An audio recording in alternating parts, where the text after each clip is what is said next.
L'INSEE a défini les filières industrielles comme l'ensemble des activités complémentaires qui concourent d'amont en aval à la réalisation d'un produit fini. La notion de filière est très liée au grand programme de l'ère gaulo-pompidolienne où une approche systémique a été développée.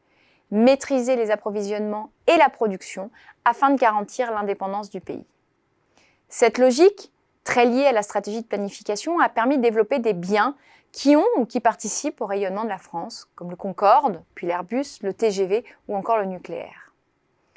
En 1960, les grands programmes sont apparus comme une originalité en termes de politique industrielle. Le nucléaire donne l'indépendance militaire, mais assure aussi l'indépendance énergétique avec la création d'une première centrale en 1957 à Chinon. Le développement des industries aérospatiales avec la mise en service du moyen courrier Caravelle en 1959 permet par la suite de concurrencer les États-Unis sur les longs courriers. Le plan calcul affiche la volonté de garantir l'indépendance dans les capacités de calcul à la suite du refus des États-Unis de livrer un ordinateur contrôle data à la France. Il montre aussi la difficulté pour l'État de jouer un rôle de planification sur des cycles d'investissement plus courts que dans l'aéronautique ou le nucléaire.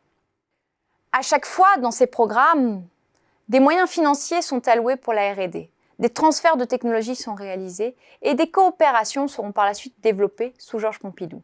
Ce dernier pousse en effet l'idée que la France ne peut pas tout, toute seule, et qu'il faut favoriser une logique de partenariat. Le nucléaire, l'aéronautique et l'informatique ont été pour le gaullisme les secteurs symboliques d'une reconquête scientifique, technique et industrielle de la France face aux États-Unis. Dans les années 1980, la logique de filière est abandonnée au profit de programmes plus territorialisés comme les systèmes productifs locaux, inspirés de la réussite du développement territorialisé de l'industrie italienne. Ils auront des succès plus ou moins efficaces. Les filières seront remises au centre des politiques industrielles à la suite des États généraux de l'industrie de 2009. 11 comités stratégiques de filières seront créés autour de la Conférence nationale de l'industrie, devenue par la suite le Conseil national de l'industrie. En 2020, la France compte 18 filières au périmètre et de nature différentes, par produit final, l'automobile par exemple, par thématique, la santé, ou encore par matière première, comme le bois ou la métallurgie. Leur objectif ? Faciliter les relations entre petites et grandes entreprises, entre sous-traitants et donneurs d'ordre avec l'État. On peut regretter l'absence de définition unifiée du terme filière, comme le rappelle une note récente de la Fabrique de l'industrie. En outre, elles disent peu de choses sur l'organisation industrielle des entreprises et leur évolution depuis les années 70-80. Avec la diversification, les entreprises se développent en dehors de leur filière d'origine. Avec l'innovation, la capacité des sous-traitants à s'autonomiser de leurs donneurs d'ordre historiques et à servir de nouveaux marchés. Avec la mondialisation, les chaînes de valeur sont fragmentées par la recherche de compétitivité coût. Les filières sont verticales et font face à des réseaux de plus en plus complexes grâce aux outils informatiques mêlant des acteurs divers, universités, start-up, entreprises et bien d'autres.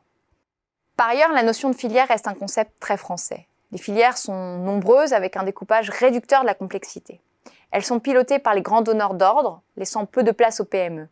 D'ailleurs, ces dernières ne perçoivent pas forcément les filières comme un outil pertinent pour leur développement, l'internationalisation par exemple, pour la résolution de leurs problèmes quotidiens, le recrutement par exemple.